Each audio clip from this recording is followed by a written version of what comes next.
नमस्कार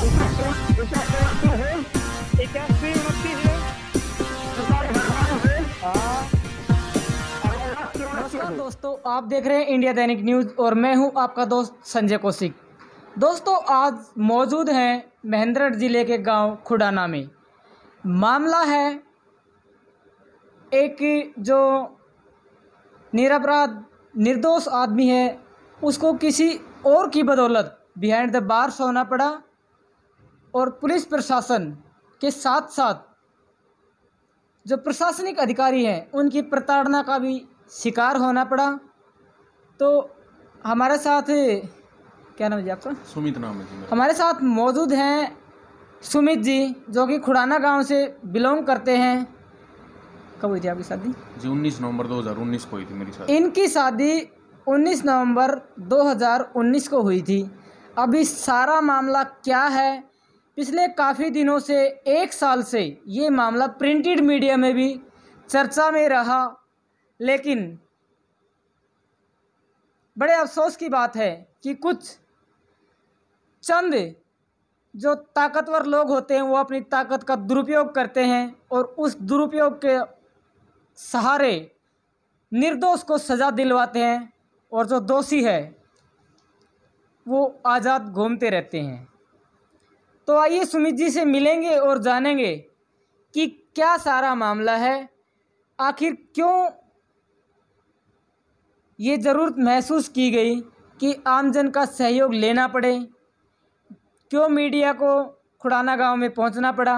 नमस्कार जी। नमस्कार जी। सर, सबसे पहले अपना परिचय दें आप। जी मेरा नाम सुमित है, मैं खुडाना गांव से हूँ जी। जी ये हॉस्पिटल का मैटर है जो 31/7/2020 का डिलीवरी का मैटर है जी। कौन से हॉस्पिटल का मामला है? जी श्री कृष्णा हॉस्पिटल महेंद्रगढ़, सतनाली चौक के पास जी। हाँ जी। तो सर क्या है पूरा मामला, किस तरह से क्या हुआ? जी ये मेरी शादी 19 नवंबर 2019 को हुई थी और शादी के कुछ दिन बाद ही मेरी वाइफ प्रेग्नेंट हो गई, जिसका पूरा 9 महीने का इलाज श्री कृष्णा अस्पताल में डॉक्टर मोनिका, डॉक्टर सुनील यादव की देखरेख में चला था जी। जी तो फिर 9 महीने का ट्रीटमेंट जो प्रेगनेंसी टेस्टिंग होती है जी हाँ और वो इन्होंने श्री कृष्णा हॉस्पिटल से करवाई है, तो सर उसके बाद फिर क्या हुआ? जी ये जो 9 महीने के ट्रीटमेंट के दौरान में जो भी कलर अल्ट्रासाउंड होते हैं, जो भी अल्ट्रासाउंड रिपोर्ट होती है, वो वीकली जो मंथली रिपोर्ट थी वो सारी हमने करवाई हैं और जो भी मेडिसिन उसकी चली हमने वो पूरी प्रॉपर मेडिसिन दी हैं। और बाद में जब डिलीवरी का टाइम था 31/7/2020 को, जब लेबर पेन के चलते हम श्री कृष्णा अस्पताल में लेके जाते हैं, जब डॉक्टर मोनिका यादव सुबह 7 बजे अपने उधर हॉस्पिटल में हमें मिलते हैं और उसके स्टाफ के सदस्य मिलते हैं, जब हमसे एक कंसेंट पेपर दिया जाता है और कंसेंट पेपर पे औपचारिक रूप से वो अपने हस्ताक्षर मेरे करवा लेते हैं। जब उस कंसेंट पेपर पे 10,000 रुपये पेड कर देता हूँ मैं और बाद में मैं अपना कंसेंट दे देता हूँ। कंसेंट पे जो भी लिखा रहता है सहमति अपनी, जो भी मेरी सहमति, मैंने अपनी पूरी सहमति उसको दे दी थी कि आपको जैसा ठीक लगे वैसा कीजिए। जी जी। कंसेंट पेपर इन्होंने अपनी ओर से साइन अप कर दिया था और जो भी हॉस्पिटल की टर्म एंड कंडीशंस हैं उन पर ये एग्री थे। इट मीन्स डॉक्टर को ये राइट इन्होंने दे दिया था कि जच्चा और बच्चा को कोई परेशानी ना हो, आप जैसा चाहें वैसा कर सकते हैं। उसके बाद हकीकत में क्या हुआ, जो गलत हुआ, वो अभी आपके सामने हम रखेंगे। जी सर। जी बाद में 7/49 पे जब मेरे से कंसेंट ले लिया जाता है, जब डॉक्टर ये बोलती है कि आप घबराइए मत, आप आराम से बैठ जाइए, बच्चा पैदा होने पर आपको बता दिया जाएगा। बाद में कुछ समय के बाद मैं पूछता हूँ अब मैडम क्या चल रहा है, तो मैडम तो अपने ओपीडी में ऊपर बैठी हुई थी, जो भी पेशेंट और भी आए हुए थे उनको अटेंड कर रही थी, उसने हमें अच्छे से डील नहीं किया। और जब डॉक्टर सुनील यादव था वो भी काफ़ी लेट समय में नीचे आते हैं, उसने एक नीचे नर्स थी वही मेरी वाइफ को डील कर रही थी। बाद में जब मामला धीरे धीरे बिगड़ता चला गया, जब 1 या 2 बजे के आसपास मेरे वाइफ को जब चेकअप के लिए डॉक्टर मोनिका आती है, जब नीचे जाके क्या लगता है आपको कि मामला आखिर किस वजह से बिगड़ा, या केयरलेस की वजह से बिगड़ा, या फिर क्या वजह रही है? ये जी डॉक्टर की पूरी लापरवाही है और पूरी गलती है। डॉक्टर की लापरवाही की वजह से ये हुआ है। डॉक्टर अच्छे से उसको ट्रीटमेंट तौर पे उसको देखा जाता और अच्छे से उसको बार बार चेकअप करती तो ये प्रॉब्लम नहीं आती, ना ही ब्लीडिंग होती और वो अपने डिसीजन लेने में भी पूरी तरह सक्षम होती। मतलब कहीं ना कहीं देखा जाए तो गौर करने वाली बात ये है कि उस दिन केवल श्री कृष्णा हॉस्पिटल में एक ही डिलीवरी का केस था और उसको भी केयरलेसली लिया गया और जो अदर पेशेंट्स थे उनको प्रायोरिटी दी गई। जो प्रेगनेंसी का जो केस था, डिलीवरी का जो केस था, उनको नज़रअंदाज किया गया। इन्होंने बताया कि वहाँ पर जिस नर्स की तैनाती की गई थी वो भी अनक्वालिफाइड और अनट्रेंड नर्स थी, जिसकी वजह से ये समस्या इतनी बढ़ गई। अभी आगे की जो भी बातें हैं वो ये डिटेल्स से आपके सामने रखेंगे। जब उस टाइम पे वो जो नर्स थी वो चेकअप कर रही थी तो डॉक्टर अपने ऊपर थी, अपने उसमें ओपीडी में औरों को अटेंड कर रही थी। बाद में जब उसके दर्द, उसने पेन का कोई इंजेक्शन वगैरह दिया, बाद में जब वो नीचे आती है, नीचे आने के बाद में वो जब मेरी वाइफ को चेकअप के लिए करती है तो बाद में थोड़ी समय के बाद में ही मेरे से 10,000 रुपये और जमा करवा लिए जाते हैं। और बाद में जब एकदम से पता नहीं चलता, वो अंदर ही रूम में अपना इलाज, उसका ट्रीटमेंट करती है, हमें पता नहीं रहता। मेरे फैमिली के हम सभी गए थे और ट्रीटमेंट पूरा सही इलाज चल रहा था, लेकिन बाद में उसकी लापरवाही की वजह से कहीं ना कहीं उसने उसको अच्छे से डील नहीं किया, नहीं तो ये प्रॉब्लम नहीं होती। धीरे बाद में कुछ समय के बाद में पता चलता है कि मेरी वाइफ के क्या नाम है एक गुड़िया को जन्म दिया है और उस समय काफ़ी ब्लीडिंग स्टार्ट हो गई थी कि डॉक्टर ने पता नहीं क्या किया क्या नहीं किया, वो भगवान जाने और वो डॉक्टर जाने। बंद कमरे के अंदर उसने कैसा ट्रीटमेंट किया जिसकी वजह से ब्लीडिंग, इतनी अननेसेसरी ब्लीडिंग उसके बहुत ज़्यादा हो गई थी। जो बॉडी में जितना भी ब्लड था सारा निकल गया था उसके। और बाद में डॉक्टर काफ़ी समय के बाद जब लेट हो जाता, पूरा समय बीत जाता है, जब बाद में बाहर आता है और बोलता है क्या नाम है इसको, भाई ये तो रोहतक ले जाना पड़ेगा, जयपुर ले जाना पड़ेगा, रेवाड़ी ले जाना पड़ेगा। मैं बोला डॉक्टर साहब आपके पूरे 9 महीने से ट्रीटमेंट चल रहा था, आप ही कोऑपरेट करो हमें और आगे का रास्ता अच्छे से बताओ आप हमें। जब ये बिल्कुल हमारा पेशेंट ठीक हो जाए, जब आपको छोड़ दिया जाएगा, आप ही लेके चलो। क्या डॉक्टर ने आपके साथ कोऑपरेट किया? कोऑपरेट जी सुबह से लेके जब तक तो कोऑपरेट नहीं किया। जब बिल्कुल ही मामला बिल्कुल ब्लीडिंग पे आ गया, जब जाके बोलता है कि इसको अब इधर ले जाना पड़ेगा उधर। और बाद में पास के एक सरबती सूरत हॉस्पिटल में ले गया, जहाँ पर भी डॉक्टर के पास ना तो ब्लड की कोई सुविधा थी, ना ही महेंद्रगढ़ में वैसे वेंटिलेटर की सुविधा है। और बाद में एम्बुलेंस में उधर उसके सरबती हॉस्पिटल में ले जाता है जी। हाँ जी। तो वहाँ सरबती हॉस्पिटल में फिर क्या किया गया? डॉक्टर्स ने क्या उनको अटेंड किया? सरबती हॉस्पिटल में जी एकदम से मेरी वाइफ के जब तक ब्लड बहुत ज़्यादा लॉस हो जाता है, जब सूरत डॉक्टर वहाँ पे आते हैं, जब वो देखते हैं तो वो उसी टाइम शायद समझ जाते हैं। उनका नज़रिया था जो कोई पीपीएच को लेके था, पोस्टमार्टम हेमरेज बोलते हैं उसको मेडिकल लैंग्वेज में, भाई डिलीवरी के बाद अधिक रक्तस्राव हो जाना, वो स्थिति उसमें एकदम से मेरी वाइफ की एकदम हो गई थी। जो उसी टाइम उसने एक कोई अपना लेटर भी दिया था बाद में हमें, उसमें साफ साफ उनका लेटर पे लिखा हुआ है, सारी बातें लिखी हुई हैं उसमें। ये मेंशन है वैसे भाई क्या नाम है, डॉक्टर सुनील यादव ने हमें हिस्ट्री में बताया था कि उनके यहाँ नॉर्मल डिलीवरी हुई थी और डिलीवरी के बाद में रक्तस्राव हो गया है। अच्छा। हाँ जी। तो अभी क्या चाहते हैं आपकी, क्या किया जाए और क्यों चाहते हैं? जी ये कारण डॉक्टर की लापरवाही व गलती से हुआ। मामला ये है कि जब रेवाड़ी में रेफ़र कर दिया गया रेवाड़ी के लिए, जब उस टाइम मेरी वाइफ की मौत हो चुकी थी, लेकिन डॉक्टर सुनील यादव ने अपने इशारे से कुछ नहीं बताया मुझे एम्बुलेंस में कि ये एक्सपायर हो चुकी है। बाद में रेवाड़ी में कोई ऐसे बोलते हैं डॉक्टर साहब कि मत्रिका हॉस्पिटल में लेके चलते हैं कलावती में, और बाद में खुद तो एम्बुलेंस से नीचे उतर के और उसके स्टाफ के सारे भग जाते हैं। अरनाई। हाँ जी। हाँ जी।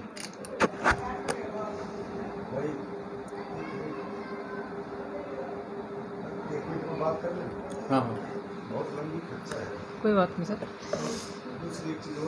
डॉक्टर, जिसको भगवान का एक दूसरा रूप माना जाता है, इतनी बड़ी लापरवाही करने के बाद भी जब दूसरी जगह मरीज को शिफ्ट किया गया तो वहाँ से भी मरीज को बेहाल खस्ता हाल में छोड़ के फरार हो गए, जो अपने आप में एक क्षम्य अपराध है। जी सर, उसके बाद क्या हुआ?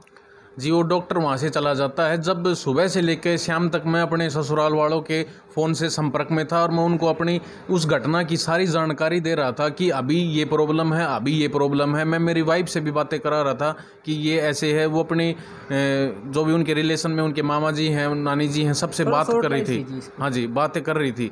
बाद में वो उधर से जब हॉस्पिटल में जब रेवाड़ी से निकलते हैं डॉक्टर, और जब वो रिश्तेदार जो भी थे हमारे, मेरे ससुर वगैरह थे, साले थे, वो उधर महेंद्रगढ़ चले जाते हैं। महेंद्रगढ़ में जाने के बाद डॉक्टर के हॉस्पिटल में जाने के बाद बोलते हैं कि हम डॉक्टर पे मुकदमा करेंगे, हमारी लड़की इसने मार दी है, ये हर वो है। बाद में डॉक्टर के पास जाते हैं तो उन्होंने पता नहीं क्या वीडियो बनाई, क्या की, और उस टाइम पे ये बोल दिया जाता है कि डॉक्टर ने अपने स्टेटमेंट में ये दे देती है कि उन्होंने कंसेंट नहीं दिया, जबकि मैंने सुबह 7:49 पे अपना कंसेंट दे दिया था, जिस पे सब कुछ मेंशन है, सब कुछ लिखा हुआ। मैंने अपनी फुल कंसेंट दे दिया था कि भाई अपनी ओर से कैसे भी कुछ भी करो और हमारे पेशेंट को बचाया जाए। जी जी। अच्छा, तो अभी जो भी आपके साथ हुआ गलत हुआ, लेकिन अभी आप क्या चाहते हैं कि हॉस्पिटल के खिलाफ कार्रवाई क्यों हो? जी, डॉक्टर ने मेरे खिलाफ एक कंसेंट जो कि फर्जी बना के चालान में हमारे खिलाफ, मेरी फैमिली के खिलाफ दुरुपयोग किया, जिसका हरासमेंट का शिकार होना पड़ा मेरी फैमिली को, मेरे माता को, मेरे पिता को। और बाद में चालान में जब वो पेश कर दिया जाता है, जिसकी मेरे ससुराल वाले हमारे ऊपर ही मुकदमा दर्ज करके मेरे ही क्या नाम है सेक्शन लगा देते हैं। जब मामला कोर्ट में जाने के बाद जज साहब उस कंसेंट लेटर को देखते हैं तो वो कंसेंट लेटर एक हमारा होता है, एक उनका होता है। बाद में उसी बेस पे मेरे को क्या नाम है कंसेंट लेटर देख के मेरी जमानत होती है। अच्छा, हाँ जी। अभी तो जिस तरह से आपने पूरा मामला सुना इन्होंने। हाँ जी सर, तो अभी आप क्या कार्रवाई चाहते हैं और किन लोगों के खिलाफ चाहते हैं? जी, ये मामला मेरा आईजी साहब दारूहेड़ा से मुकदमा दर्ज हुआ है। उसमें सेक्शन 420, 465 लगाए गए हैं, जबकि सेक्शन 467, 468, 471, 304A बनना था, जबकि वो सेक्शन ना लगा के ये 2 सेक्शन में ही इनमें कर दिया जाता है। जबकि मेरी जो दरखास्त है उसका मजबून ये बनता है, उसका बेस ये बनता है, जिसमें मेरे ससुर का भी नाम है, मेरे साले का भी नाम है। उनके ऊपर ये मिली भगत का था, पूरा षड्यंत्र के तहत इन्होंने मामले को किया था, तो इनके ऊपर भी कार्रवाई होनी थी और इनको सभी को मतलब गिरफ्तार किया जाए जल्द से जल्द। और पुलिस इसमें बार बार ये ना कहे कि मामले की तफ्तीश चल रही है, मामले की कुछ तफ्तीश नहीं है। 2 कागज़ हैं, साफ सुथरे कागज़, मैं आपको दिखा भी सकता हूँ। ये मेरा कंसेंट लेटर है जो मैंने उस टाइम पे,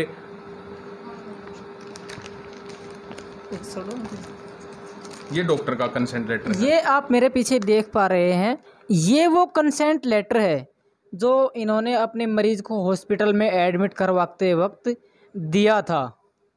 और ये दूसरा वो कंसेंट लेटर है जिसमें देख पा रहे हैं आपकी इम्प्लीमेंट करके और एक फर्जी कंसेंट तैयार करके इनको बिहाइंड द बार्स करवाया गया, अन्याय इनके साथ हुआ।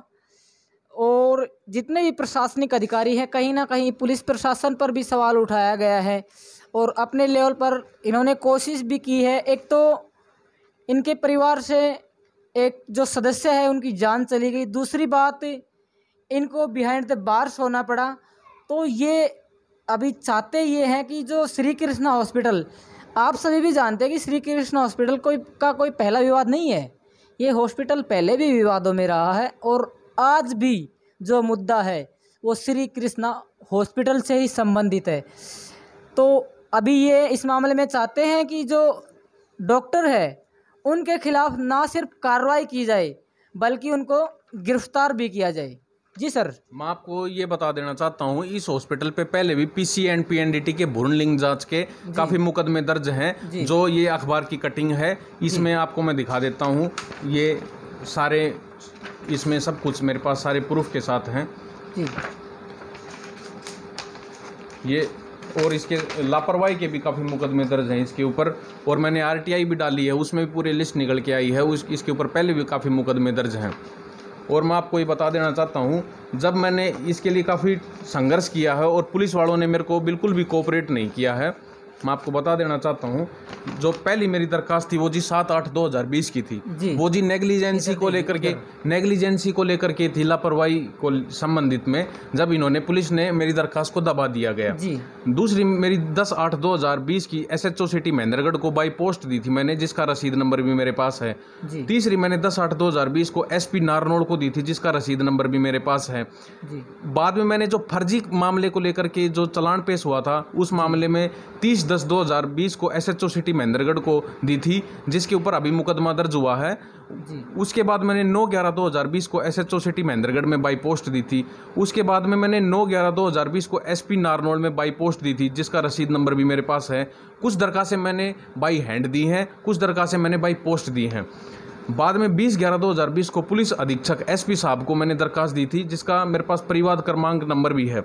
27/11/2020 को फिर मैंने SP साहब को दी थी, उन्होंने फिर DSP को और SHO को उधर मार्क कर दी थी, जिन्होंने मेरी दरखास्त को दबा दिया और उस पर कोई संज्ञान नहीं लिया गया। मेरे को काफ़ी संघर्ष करना पड़ा। जब मैंने एक दरखास्त दी है, उसके लिए मेरे को कम से कम थाने के 10-10, 20-20 चक्कर लगाने पड़ रहे। आखिर इंसान न्याय के लिए इतने चक्कर क्यों लगाने पड़ रहा है? और मेरा मामला आखिर में IG साहब से दर्ज हुआ है, तो इन्होंने दर्ज क्यों नहीं किया? कहीं ना कहीं ये प्रशासन पे भी सवाल है कि मेरे मामले को दबाया जा रहा है। और मैं मेरे मामले को लेकर DG विजिलेंस में भी गया हूँ, और क्या नाम है, चंडीगढ़ में DGP साहब के पास भी गया हूँ। IS विजयवर्धन के भी मैंने अपनी दरखास्त लगाई है, और क्या नाम अनिल विज के पास भी मैंने लगाई है, CM साहब के पास भी लगाई है, CM विंडो में भी मैंने अपनी दरखास्त लगाई है। ये सब मार्क होकर इधर नारनौल भी आई है। काफ़ी संघर्ष करना पड़ रहा है, जब जाके इस डॉक्टर पे मुकदमा दर्ज हुआ है। अब मुकदमा दर्ज हो गया तो गांव वालों को लेके, मौजीजान आदमियों को लेके भी मैं गया हूं थाने के उसमें, तो इन्होंने टाइम दिया था अल्टीमेटम कि भाई 15 दिन में मैं गिरफ्तार कर लेंगे हम, आप थोड़ा धैर्य रखें। अब 15 दिन का भी समय बीत गया, अब तो 2-2.5 महीने हो गए। अब गिरफ्तारी में इतनी देरी क्यों है, जबकि मामला बिल्कुल साफ है। मैंने उधर जो मनोज IO है इस केस में, मैंने उससे भी बात करी थी फ़ोन पे। वो बोल रहे हैं भाई सुमित, आप क्या नाम है, पहले भाई फाइल में कितने पेज थे, अब देखो भाई कितने पेज हो गए हैं। ऐसे पेज इकट्ठे करने से सर क्या फ़ायदा है? मैं तो आपसे ये बता रहा हूँ, साफ सुथरा क्लियर मामला है। 2 कागज़ हैं सर, एक जो मैंने मोबाइल में उसकी फ़ोटो खींच ली थी, जो मैंने सुबह ही अपनी कंसेंट दे दी थी, एक जो बाद में फर्जी तैयार किया गया है, वो भी बाद में चालान में लगाया गया है, कहीं 5-7 दिन के बाद में, 10 दिन के बाद में, जबकि मैंने अपना जो कंसेंट दे दिया उसमें नीचे अपने मेरे सिग्नेचर हैं। बाद में वो 3 लाइन मैनिपुलेट कर दी हैं, उसके बाद में मेरे सिग्नेचर होते तो कहीं वैलिड होता, ऐसी कोई बात ही नहीं थी। और मैंने अपना पूरा कंसेंट दे रखा है, उसमें सब कुछ लिखा हुआ है सर। तो ये था खुड़ाना गांव का पूरा मामला, जो श्री सुमित जी हैं उनके परिवार के साथ घटित हुआ। कहीं ना कहीं डॉक्टर की तरफ से भी लापरवाही बरती गई, ना सिर्फ डॉक्टर की तरफ से बल्कि पुलिस प्रशासन की तरफ से भी पूरी लापरवाही बरती गई है। कोई 1-2 नहीं, पूरी 12 FIR इन्होंने अपनी तरफ से दर्ज करवाई है, लेकिन प्रशासन है कि कुंभकर्णी नींद में सो रहा है। ये 12 तो FIR नहीं, ये 12 नहीं, 12 तो काउंटिंग में काफ़ी ज़्यादा है। मैंने दरखास्त दी थी, जो इन्होंने मेरे मतलब उन दरखास्त के बेस पे मुकदमा दर्ज नहीं किया। मेरे को IG के लगभग 4-5 चक्कर काटने पड़े हैं, IG साहब के। वहाँ मैंने दरखास्त दी है, जब उन्होंने मेरे मामले को पूरे रूप से देखा है, जब वहाँ से मुकदमा दर्ज हुआ है। आखिर सोचने वाली बात यह है कि क्यों इतनी FIR देनी पड़ी, क्यों पुलिस प्रशासन ने कोऑपरेट नहीं किया? कहीं ना कहीं ये जो पुलिस प्रणाली है उसकी कार्यशैली पर भी सवालिया निशान खड़े करता है। ना सिर्फ पुलिस की कार्यशैली पर जो है वो सवाल खड़े करता है, ये जो श्री कृष्णा हॉस्पिटल के जो संचालक है उनकी योग्यता पर भी एक सवाल खड़ा करता है कि जब आपके पास LGBT है नहीं, आप हमेशा से विवादों में रहते हैं, तो आखिर कब तक आप जनता के साथ ऐसे ही खिलवाड़ करते रहोगे? कब तक और जाने आप लेते रहोगे? तो खबरें अभी और भी है, आप देखते रहिए इंडिया दैनिक न्यूज़। अगर आप भी किसी समस्या से परेशान हैं तो आप हमें बताएं, आपके साथ मिलकर हम आपकी आवाज़ को और बुलंद करेंगे। धन्यवाद जी। मैं एक बात और कहना चाहता हूँ, कानून सबके लिए बराबर है। डॉक्टर आज इतने पैसे वाला हो गया, क्या इतना पॉलिटिकल प्रेशर हो गया कि पुलिस उसको अरेस्ट नहीं कर रही है? मेरे को तो 5 दिन के अंदर अरेस्ट कर लिया गया था और डॉक्टर को अभी तक अरेस्ट नहीं किया गया। ये कहाँ सवाल उठ रहे हैं? ये पुलिस प्रशासन के ऊपर पूरा सवाल उठ रहे हैं, डॉक्टर को अरेस्ट क्यों नहीं कर रहे हैं? जबकि मामला बिल्कुल क्लियर है, 2 कंसेंट को लेकर है कि ये क्लियर हो चुका है कि ये डॉक्टर के द्वारा फर्जी तैयार किया गया है और ये मेरा कंसेंट है जो मैंने पूर्ण रूप से सहमति दे दी थी। पिछले 1 साल से आप संघर्ष कर रहे हैं, लेकिन अभी तक कोई रिजल्ट निकलकर सामने नहीं आ रहा है।